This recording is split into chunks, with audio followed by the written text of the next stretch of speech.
Good morning. How's everybody today? Woohoo. Quiet crowd, that's okay.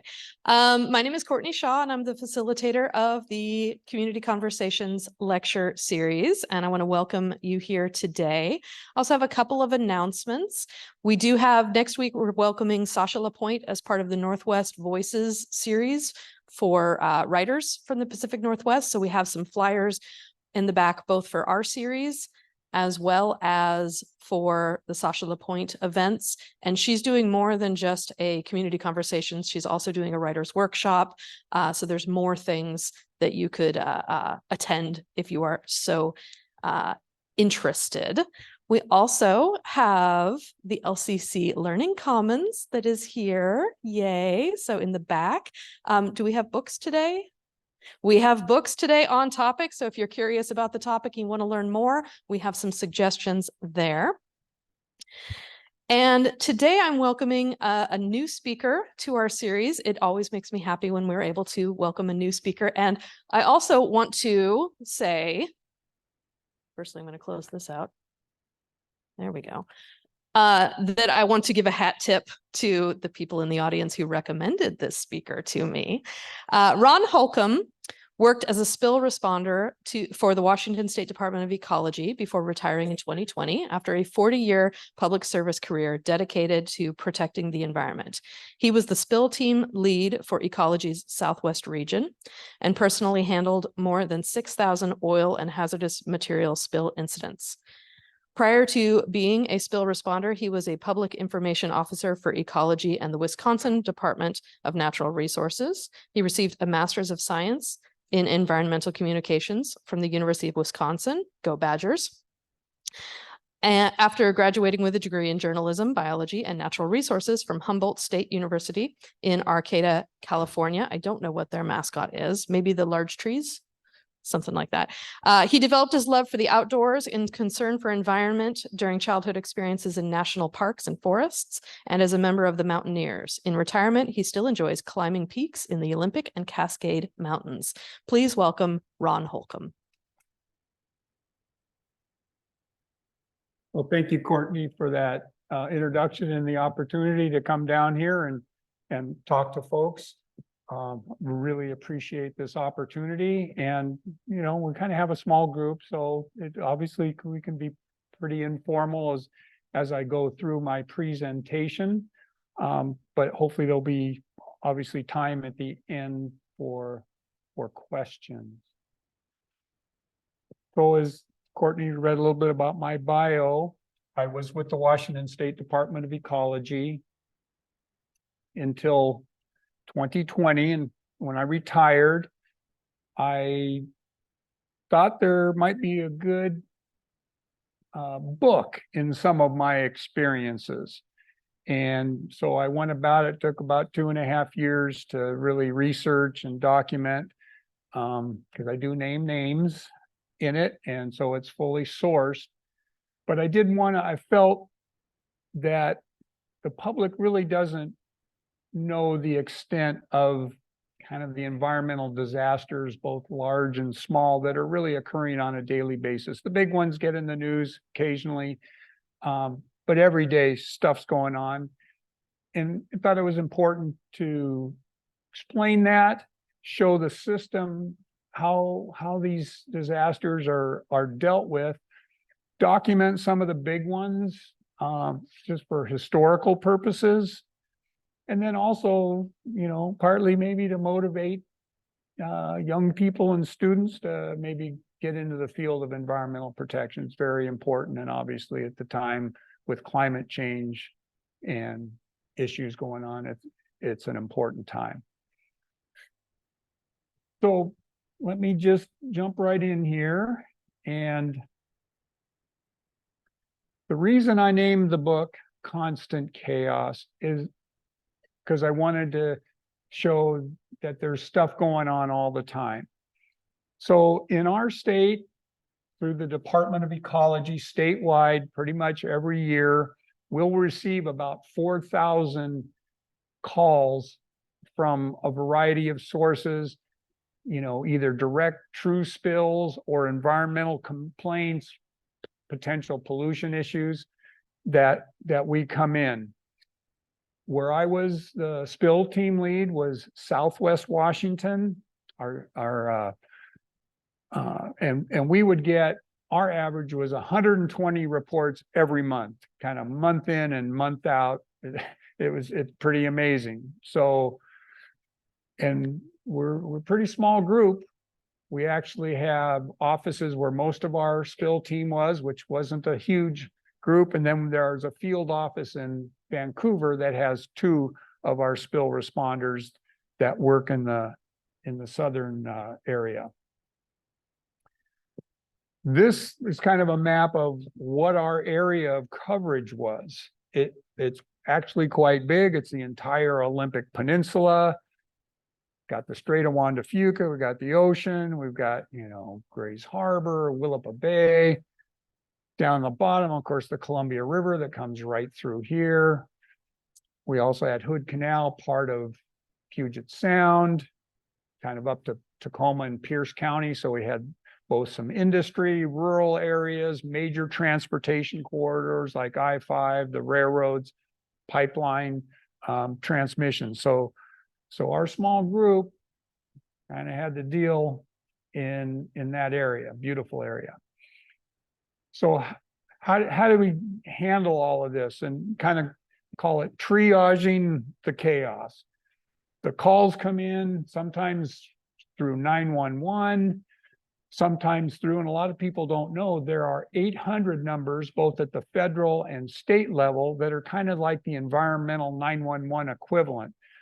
So for example, a ship that spills that's out in the water, they're really not calling 911. They're going to call what's called the National Response Center, which is an 800 number and staffed in Washington, D.C. by the Coast Guard. They take the report and then they send it out to appropriate federal, state, and local agencies in the area where that spill occurs, and that starts the response. Sometimes it's just citizens and anybody call. We have a great system in Washington. Anybody can call any time of the day about an environmental complaint or issue, and literally you're going to get a call back in 15 minutes from one of my former coworkers, because we're on call 24/7. Because of the number of calls and how the huge size of our area, and we're only located in 2 places, we worked a lot with other partners, and they couldn't, sometimes the call started from the fire departments or police because they're the first responders there. Sometimes they could handle it if it's small, so we would just provide technical assistance. Public works departments at the city and county levels, we would also work with. Even college campuses have issues because, chemistry classes, a lot of chemicals. So you name it, incidents happen. And then of course there's other state and federal agencies that have a part of this. And I kind of explain this through incidents in my book. So from triaging chaos to how do we manage the chaos? And in the United States is a system called the Incident Command System. And it's a great system that everywhere in the United States you go, this is how incidents are managed, from very small incidents to the biggest, multi-day disasters and even some of the, the big natural disasters. The Incident Command System. It's a common organizational structure that's very flexible. Sometimes it might just be me and my partner, and we have to fill all the roles on a small incident, to it can be hundreds of people in an incident management organization dealing with a large incident. It has common terminology and forms, so people from different parts of the country, you literally can step in and fill a role, and it results in what's called an incident action plan that, depending on the size of the incident, might be issued every day or every couple days, but it guides how the response. So that's how we manage the chaos. So now I'm going to get into and kind of go through how my book kind of is organized. It's not a chronological. I've got different sections that cover different parts of or different types of issues. My first is called Evening, Weekends, and Holidays, and it really to kind of lay the groundwork for what the world of spill response is like and what it's like to be a spill responder, working all hours of the day or night in different kinds of weather and locations. So I have a series of chapters, some on big incidents and some on small, just to kind of explain and show, what it's like. Now, this photo is from 2007, the flood that hit, and this is the Centralia Chehalis area, and that's I-5, was underwater for 4 days. And, north-south traffic was blocked, had to go east. So some of the incidents are natural disasters. And unfortunately, natural disasters these days are becoming more frequent and more extreme. People don't think a lot about when there is a natural disaster. Obviously, life and safety is the first priority, but a lot of times there are environmental impacts. You might have seen in the terrible fire in Maui, how it took so much time to let people go back in, because even in a community with just houses, the fire, there are household chemicals, there's asbestos, there are other dangerous chemicals that have to be kind of dealt with after that. Same with floods. And, this one, I have a chapter, 10-month cleanup along the Chehalis River, because drums and chemicals on farms and in the cities were just washed and then landed into log jams or on the side of the road. And, we had to deal with those. A lot of times that doesn't get much attention, but every time there's a natural disaster, and think of hurricanes and the boats getting, turned up, there's fuel spills and stuff. So even in natural disasters, there's a environmental consequence. More typical are these kind of accidents, truck, transportation. And one thing I learned in the job, in our state, Washington's a pretty environmentally progressive state. We have good, strong regulations. Despite that, humans make mistakes and equipment fails. And that's a lot of our job, is dealing with that. So, a truck wreck, was it human error? Was it equipment failure? Might be a little bit of both. And even this one, you can see there's snow. So there's, weather situations. So, weather and location challenges that we faced. This photo is from a 18,000-gallon diesel fuel spill that happened right near the Crystal Mountain ski area up in the mountains near Mount Rainier National Park. And this worker is collecting diesel on an oil pad. It's red dyed diesel in Silver Creek, that's a tributary to the White River. And unfortunately, in this case, half of that spill ended up in the White River. Very complicated long-term cleanup, difficult conditions. Part 2 of the book, title is The Devil's Excrement. And it's all about oil spills, and the hazards that oil presents. And there's many different kinds of oil, and each of the different kinds of oils have different effects on wildlife. But once oil spills, it's a mess. Even small spills are a mess to clean up. But once the big ones on water, that's kind of the worst ones, because when oil hits water, like on Puget Sound, a river, or the Pacific Ocean, it spreads very quickly. And, of course, on the Columbia River, you've got the current just taking it. We've had a number of big spills on the Columbia River. So I have some chapters in there, and the first one is about the Nestucca oil spill. This is from the late 1980s, and the chapter is titled Oil and Dead Birds on the Coast. And this was an important spill because it started a lot of the regulatory action that wasn't in place at the time. And this happened several months before the big Exxon Valdez spill up in Alaska. So we had a big spill. It hit, it was this oil barge. This oil barge was carrying 3 million gallons of heavy oil. It spilled 230,000 gallons of it. And it hit from ocean shores all the way north, the Olympic National Park wilderness beaches, Indian reservations, and then the west coast of Vancouver Island, which has pristine beaches. So it was a mess, many months in the cleanup. And it actually spurred, which a lot of these spills, there's some positive outcomes that come from them. This one started an organization between the states, the governor of Washington and the premier of British Columbia, were wrestling with the political fallout for this. And they formed, and then ecology was the main implementer of what was called the Washington, British Columbia Oil Spill Task Force. And then we worked on issues of, dealing with spills. That has, after the Exxon Valdez, Alaska joined, and then Oregon and Washington, or California, and then later Hawaii. So now it is the Pacific Coast, British Columbia, or states, British Columbia Oil Spill Task Force, and they are still active to this day, trying to do spill prevention, preparedness, and response to make it more robust. So out of a terrible spill, something good happened.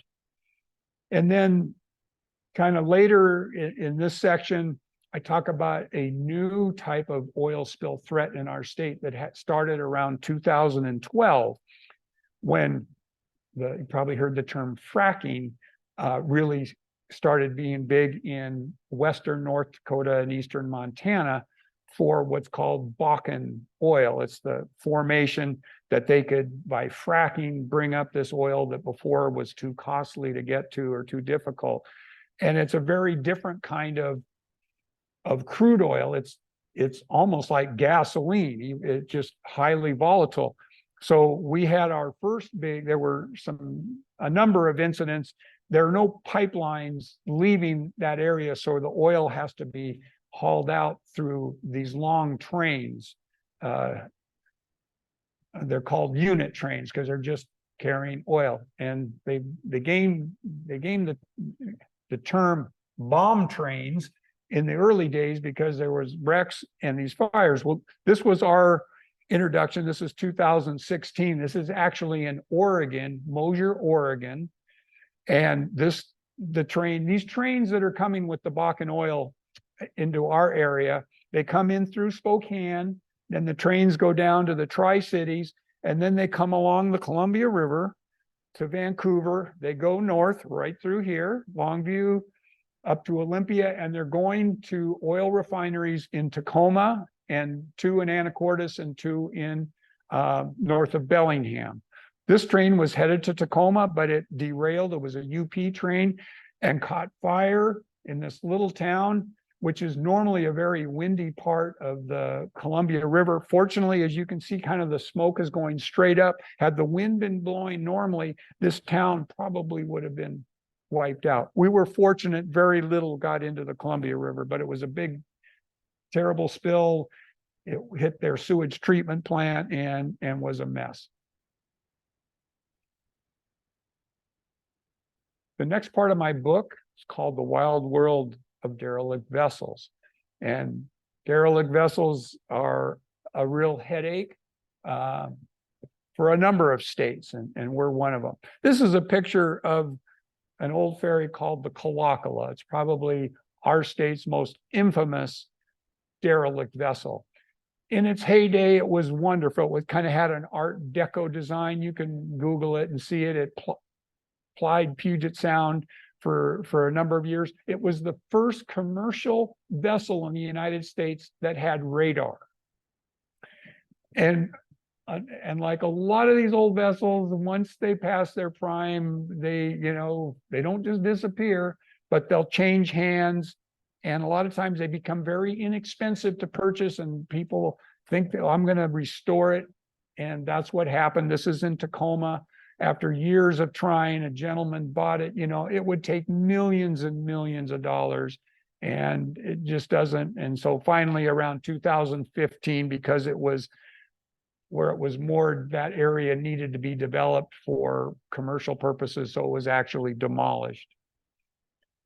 So that was the most infamous derelict vessel. The poster child for derelict vessels in our state actually happened not too far upriver from here. This is the Davy Crockett just upstream of Camas. And it was an old military ship, and it had gone through multiple hands, and it was cut down basically to a flat barge. But the oil was never pumped out, and a gentleman that ended up buying it illegally was trying to cut it apart for in the river for the metal. And as you can see, it broke apart because they didn't know what they were doing. And then oil got away. And of course, we in the Coast Guard got involved, and it was a 10-month project. So this is an aerial view looking on that ship.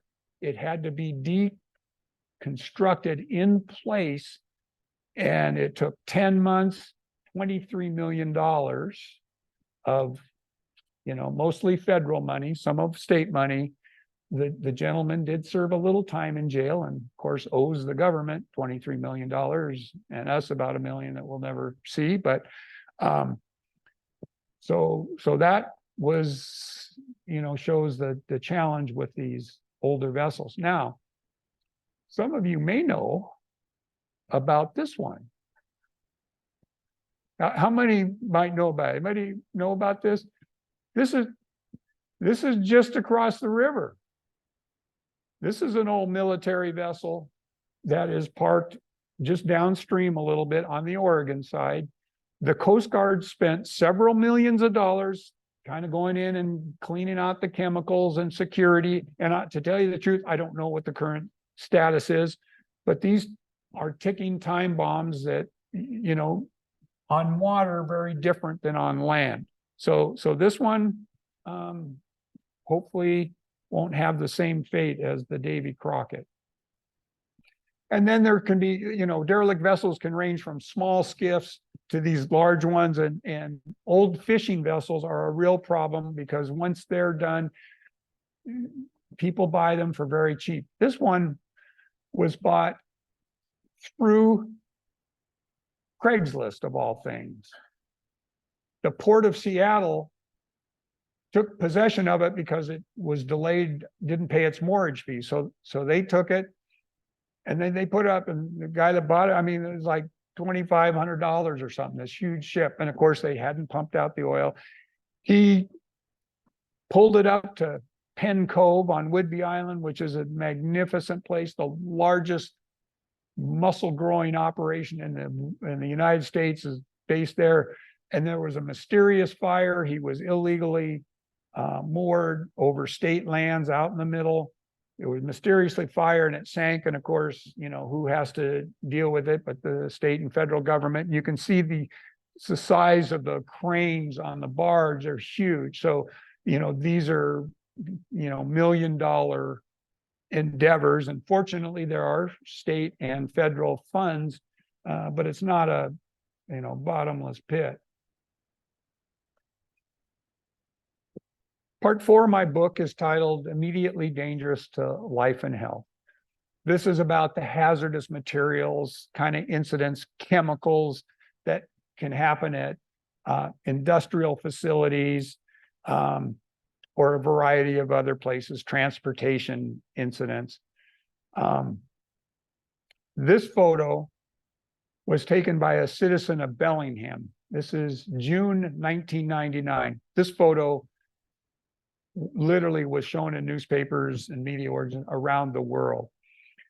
On this day in 1999, the Olympic pipeline sprung a leak. Now, the Olympic pipeline carries gasoline, diesel, and jet fuel from those refineries, those 4 big ones up north, in a pipeline all the way down their spurs, off to Harbor Island in Seattle, to the SeaTac airport for the jet fuel, to Tacoma, and then down spur in Vancouver, and then it actually goes across the river to Portland. So it's a very important distribution for gasoline in all of Western Washington and Northwest Oregon.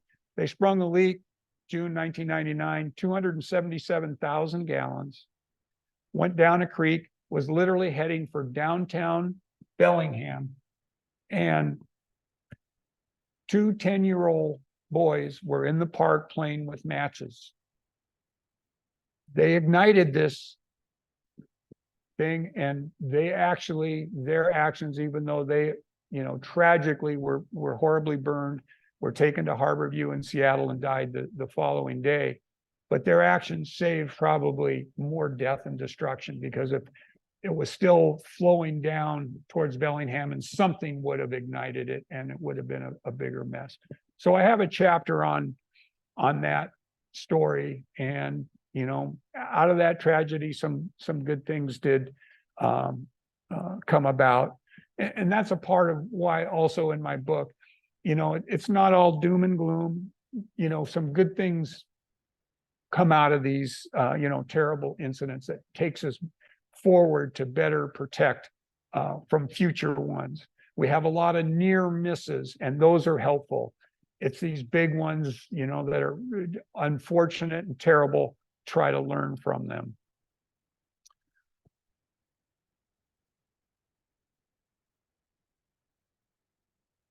So, like that Bellingham explosion, obviously some of these environmental incidents have a human component to it that, makes it even more tragic.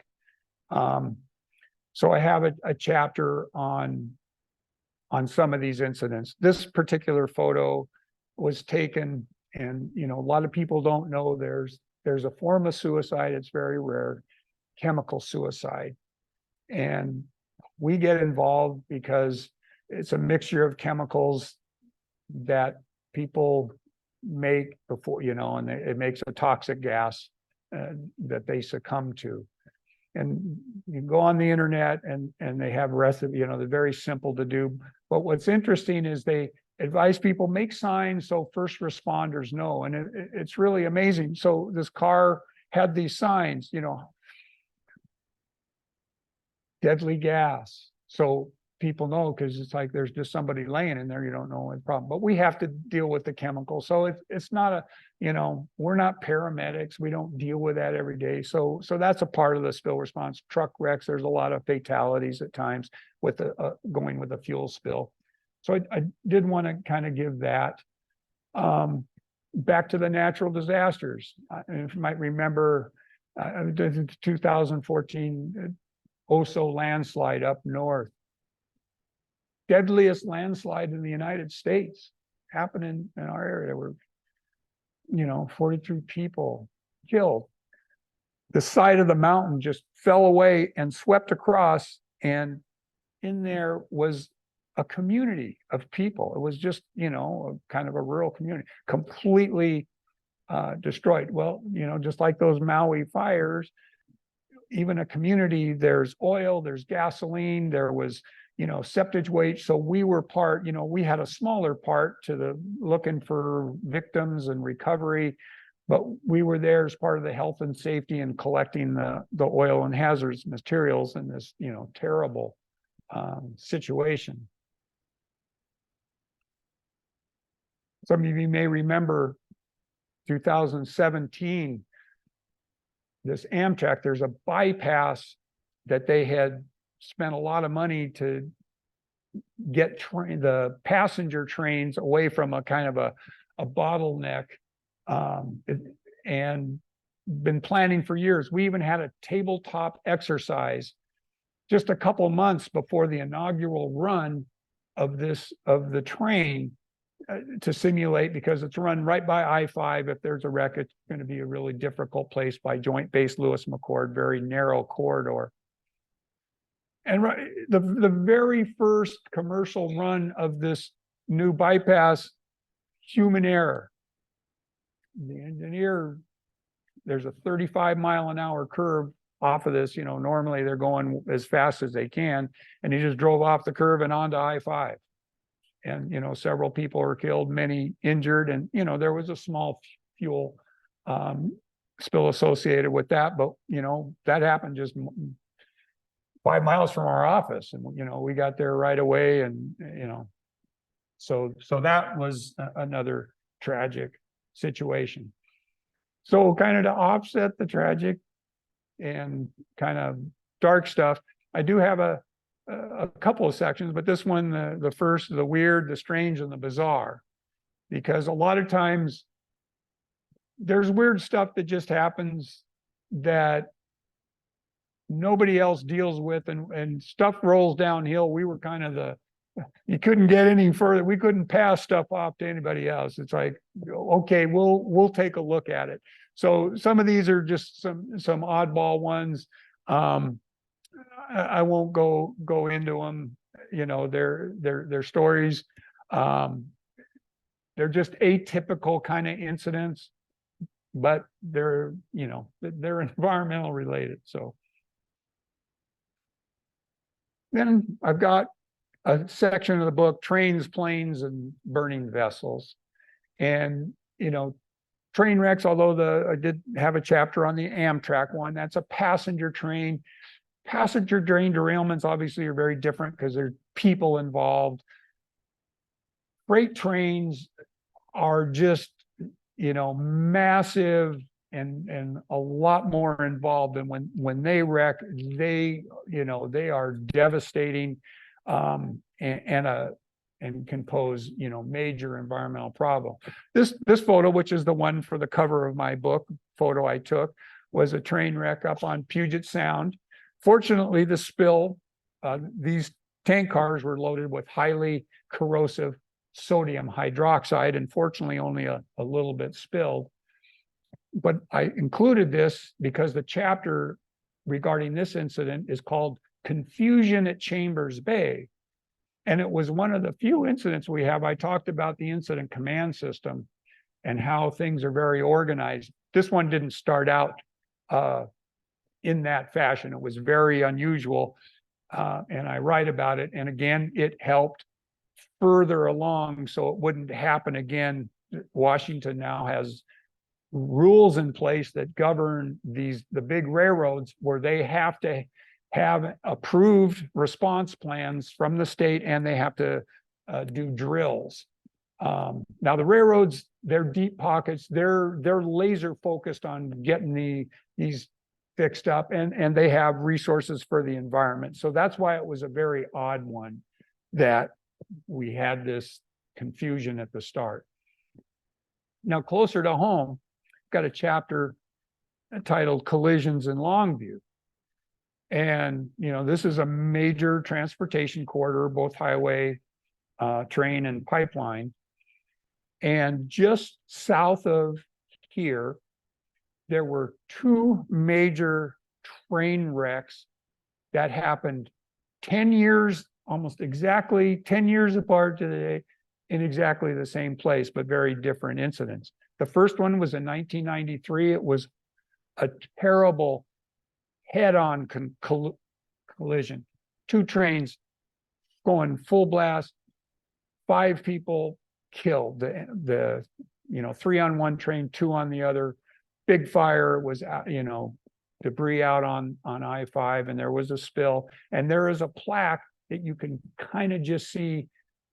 Maybe, I don't know if you have, when you're going south, just when you south of Longview, just before you see where you can see the Columbia River, there's a small memorial plaque that has the names of the 5 people killed in the wreck.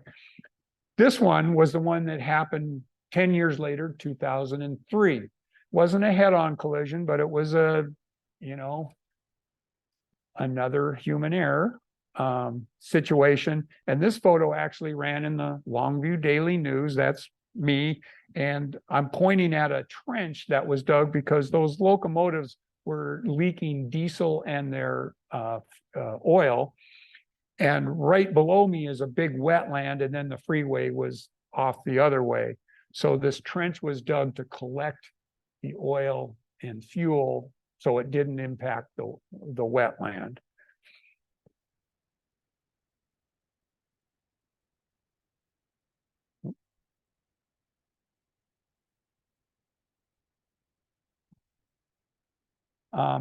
Have a chapter stolen airlines. Airline accidents for us was mostly small planes. A lot of experimental planes will crash, have a small spill.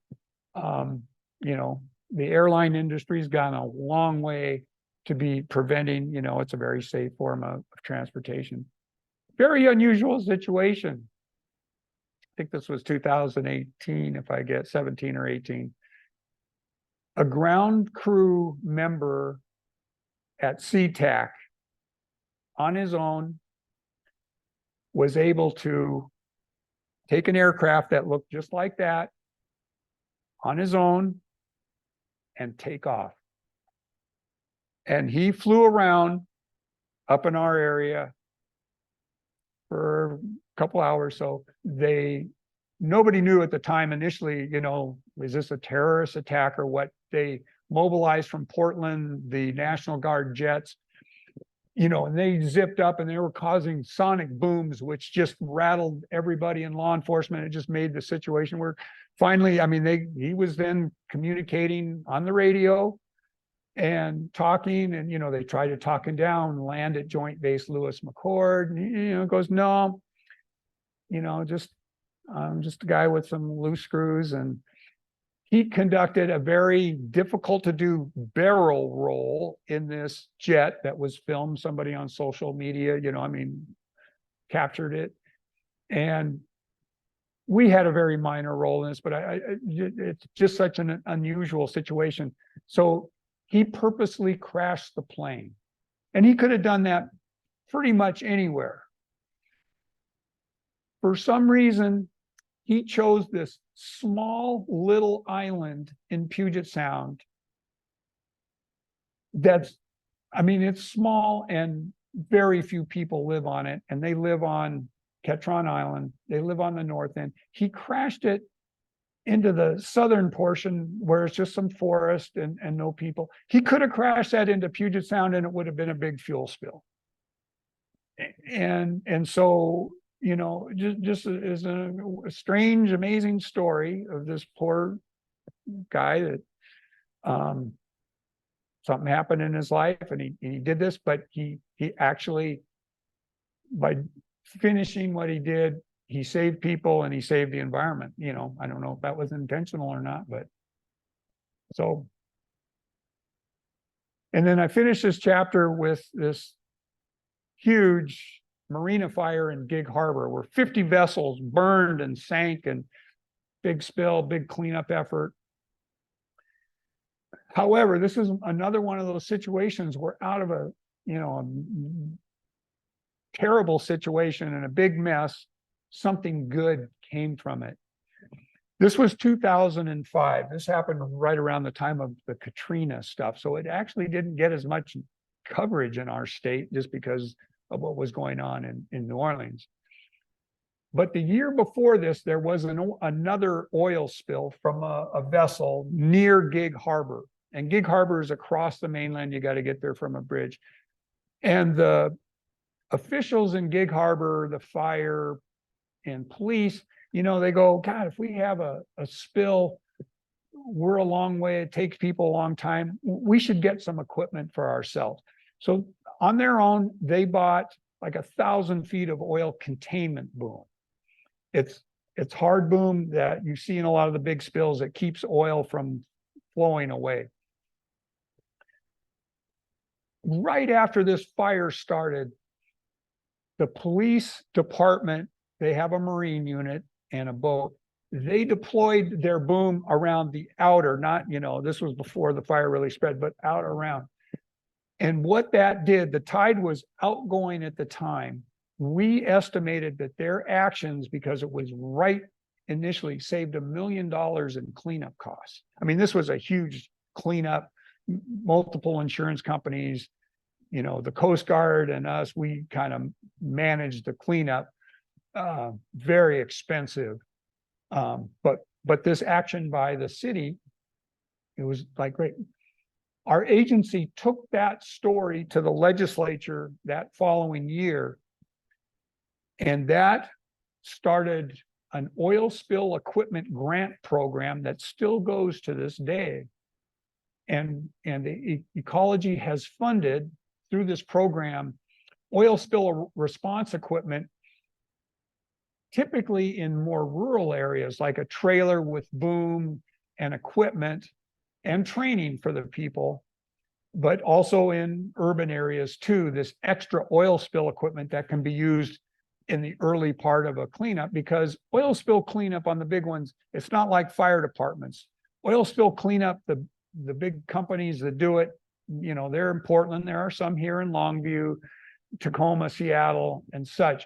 But in the emergency response world, when you call 911, you expect you're going to get service in a matter of minutes, right? You pretty much, we've come to expect that. In the oil spill world, on these bigger spills, the response is hours and days to get equipment in. So it's a different beast. And that's why these equipment caches that we have been able to fund have been great. And it's increased to even equipment for hazardous materials, like air monitoring equipment that fire departments can get. Part 8 in the book, meth to marijuana. A lot of my own family and friends had no idea that, you know, our group was involved in meth labs. And actually, by state law enforcement's obligated to contact the Department of Ecology to handle all the hazardous materials. From the 1990s to about 2010, we had a terrible problem in our state with illegal clandestine meth labs. And it was more than half of our jobs all the time. We were running from meth lab to meth lab. It was just terrible. Fortunately, it ended or calmed down significantly when they changed the law to get the pseudoephedrine medication. It used to be you could just get it, and now it's behind the counter. You got to sign for it, and it was like a light switch through, because it was a critical component to make meth. Now, you know, meth is still a big problem. It's just flooding in from California, Mexico, other areas, but we don't have this problem with these labs all over the place. It was so bad during those days, we actually issued public announcements advising people, like even at state parks and everywhere, there was so much waste dumped by these meth cooks that we were just going to dump sites to get, in addition to going to the place. So this was, unfortunately, you know, for those of you who have ever watched Breaking Bad, you know, that's a very sophisticated type of meth making that requires chemistry equipment and knowledge. And in the 90s, we saw those. There were bigger labs, but fewer of them. But once this other method became popular, and on the internet you could get recipes, it literally became easy as baking cookies. And so anybody could do it, smaller batches. You just need mason jars, coffee filters, different things. So this is what typically we'd go, and we'd have to, you know, test everything, consolidate, and then haul all this waste off for proper disposal. Well, and one of the most dangerous components was anhydrous ammonia, which is a toxic and corrosive gas that's needed kind of in the final stage. And meth cooks would use anhydrous ammonia in pressurized cylinders that weren't designed for them, like 5-gallon propane tanks, like those ones on the right that I'm dealing with, were common. And we had to learn how to deal with them. There was no cookbook or way to do it. So we taught ourselves, learned a lot of stuff of dealing with anhydrous ammonia. We were glad when the meth labs mostly went away. They do pop up periodically, but when marijuana became legal in Washington, it spurred this strange illegal grow kind of operations, big ones.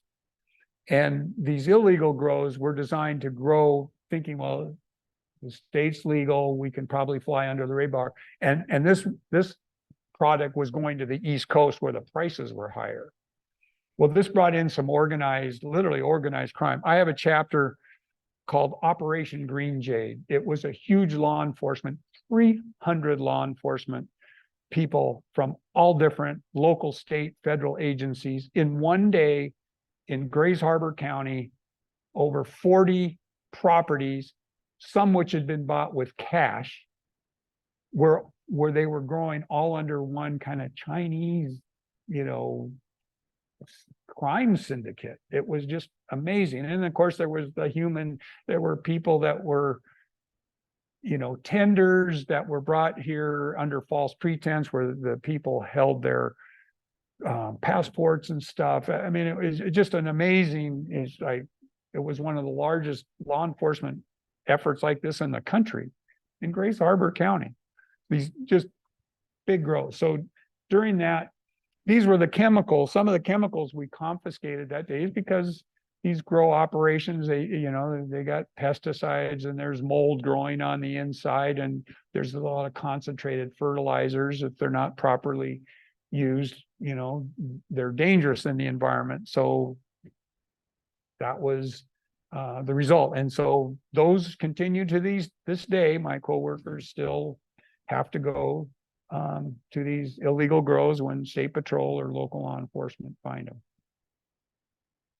Well, we're getting down towards the end, but I've got a chapter, midnight dumping. And this is one of the more frustrating parts of the job when I had it. Is, this is not atypical. Went to hundreds of these, backwoods, off the road, sometimes in commercial areas where there's dumpsters, just stuff put, behind buildings. The most frustrating thing is, most of the time we never caught who did it. And so, of course, we're paying for it. Taxpayers of the state paid to clean this up and go get them. I did write my first chapter in this book was about when I was very early in my career as a field responder. We went to a dump site and we got evidence of who it was, and it was a big case. We were able to get the federal authorities involved and caught the guy, spent some time in jail. And so he had run a environmental testing lab in Pullman and went out of business, and he brought all his chemicals here, and for some reason he started dumping them. It was just weird. Another interesting one was up on Capitol Forest, which is a big forest up in our area outside of Olympia, and unknown persons dumped a whole bunch of these compressed natural gas cylinders. They were likely off of old trucks or vehicles. They're very stout and they're high pressure. So they're very dangerous, and they're very difficult to deal with in this situation. And you might see the red things in for you. What do you think those are? They're shotgun shells. So that's pretty common up in the forest. People are shooting. So we found one that was off to the side, and the valve had been damaged, and it became a rocket, we estimated. But anyway, it was very difficult. We never found where they came from, and we actually had to call in the State Patrol SWAT team and bomb squad to remotely depressurize these, either by shooting them or putting explosive charges on it so we could get rid of the compressed natural gas. And they made some big explosions and quite the. And the other, I have a chapter titled Costly Cleanup on Anderson Island. Anderson Island's a nice island up in Puget Sound. People live on it. It's very rural. This 5-gallon container of old carburetor and parts cleaner, which, it's a toxic chemical in that. Somebody just dumped this by the side of the road, and it was at most 5 gallons or, maybe a little left, but soaked in the ground. And we didn't, nobody found out about people walking their dog, literally. So I've been smelling something for about a week, and I don't know what it is. And it's like, well, we better check it out because it smells like chemical. We went up, we found this, and it's like, oh my God. But because it had penetrated into the ground, this one 5-gallon costs $100,000 on this cleanup. And the sad thing about this and the other dump sites that's frustrating, most of that stuff would be taken to the local household hazardous, facility. And anyway, So we're going to finish on one more chapter of the weird, the strange, and the bizarre. And this photo of a ship that had an interesting history, the Catala. Catala actually served as a floating hotel during the World's Fair in Seattle in 1962. And then, you know, as these old ships go, ended up different places and ended up in Ocean Shores as a floating hotel for fishermen. And there's some interesting history with that, but there was a big storm in like 1965, and it blew it off its moorings, and it aground on Damon Point, a beautiful wildlife area, state park area, you know, with no development, but just a beautiful area you can walk out. And so over the years, it became this attraction. And I had some of my coworkers remember from their early days as teenagers, they'd go and party on this boat. That was a big thing. Now, it wasn't all like this, but sometime around 1980, somebody got hurt playing around in the state, realized, you know, we got a lot of liability here. They cut it off on the top, and they buried it where it was, 1980-ish. 2006, through erosion and other stuff, some rusted pieces of metal start, and a beach walker takes a long stick. This looks like a porthole. He sticks it in, pulls it out, and is just dripping with heavy black oil. So we get the call. It's like, well, that doesn't sound good. We go down, and, you know, it's like, oh my gosh, you know, with the history, this could be the Catala. And so this is an aerial view at the start of the cleanup, building a metal cofferdam around it like we did on the Davy Crockett in the Columbia River. But here the tide comes up and down, and you can see the outline of the vessel kind of within that cofferdam. And so this was kind of a 2-year effort. And once the cofferdam was built and then the vessel was excavated to a point, you can see over the winter, they couldn't work on it because of the storms and stuff. So it was secured, and we monitored it. And that's one of my coworkers, just to show you the size of this thing. He's standing on the edge. But each of the tanks, the bottom tanks, had oil, and more than 30,000 gallons of oil was recovered, and hundreds of thousands of gallons of oily water, and asbestos, and then some contaminated sand. You go out there today, you can't even tell it was there. It was all restored. So that was another successful cleanup. So when we were dealing with the Davy Crockett in 2011, you know, halfway around the world was that big earthquake and tsunami in Japan. And that, you know, the Fukushima nuclear reactor that they're still dealing with today. Well, after that, millions of pounds of waste kind of washed ashore. Most of it did sink, but not all of it. And over a 2-year period, Washington, as did other West Coast areas, experienced debris from that tsunami, which is, you know, it's 5,000 miles or something. It's like, it's amazing. So our job was to deal with the oil and chemicals that came aboard, and, you know, strange pressurized cylinders. So we were out on the coast a lot. We worked with the national parks and state parks with that. So I'm going to end and have a little time for questions, but kind of some lessons learned and challenges. Obviously, citizens' reports are important. We really rely on them, and you know, people are our eyes and ears out there. Unfortunately, despite strong regulations and even company policies that are good, human error and equipment failures happen. So trying to minimize the human element is a big part of, you know, some of our work, but others, when we would go to spills, you know, it's like, you need to learn from this. How can you prevent? This was a near miss. It could be worse. And I enjoyed that part, trying to give technical assistance to people. Oil spill response expectations. Like I said, when oil hits the water, it's gone. You've lost half the battle, but the public expects, you know, and rightly so, get this cleaned up. It takes time. It's messy.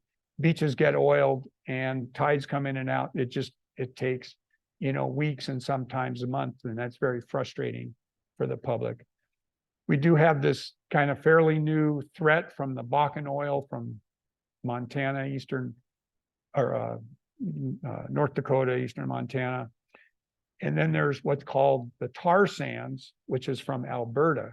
And this is a heavy oil, and it's very different. When it spills, it sinks, and it's very hard to clean up because it's on the bottom. So that's a challenge. And we have that kind of oil coming through our state. The retired military vessels, big problem.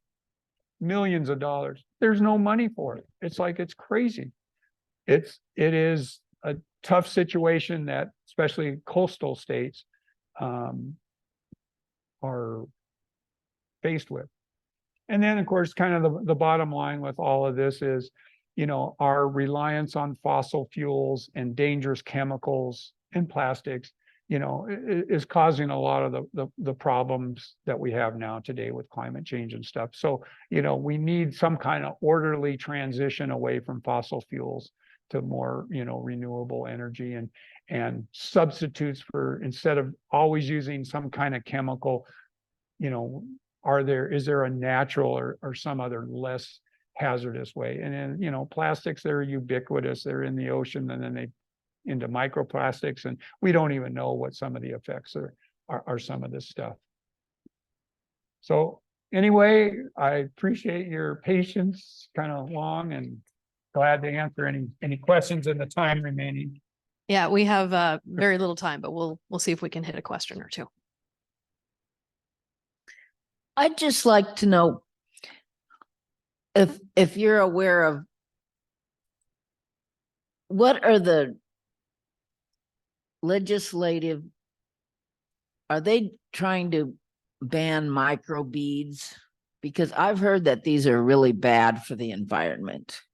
Yeah, I think what you're talking about, these They microbeads. put them in cosmetics and things. Well, and they're I'm not sure the right term, but they're used in the production of other things, and they're a mess. I can't answer that question. I don't know what the state Yeah, of that's what that- I was afraid of. that is, but I hear what you're saying, and it is a problem. Because they get in the environment, and don't they affect the animals and things? They can, just like plastics. and They're they- inside of us, and Ooh. That's the problem with these microplastics. They're ubiquitous. okay. All right. Well, thank you very much. Thank you to Ron for coming and sharing your knowledge and expertise with us. And thank you all for attending. And please come back again next week for Sasha Lapointe. And I'm willing to stick around if you have any questions or want to take a look at. I got a couple copies of the book if you want to thumb through it, see what it looks like. I'm glad to chat with you.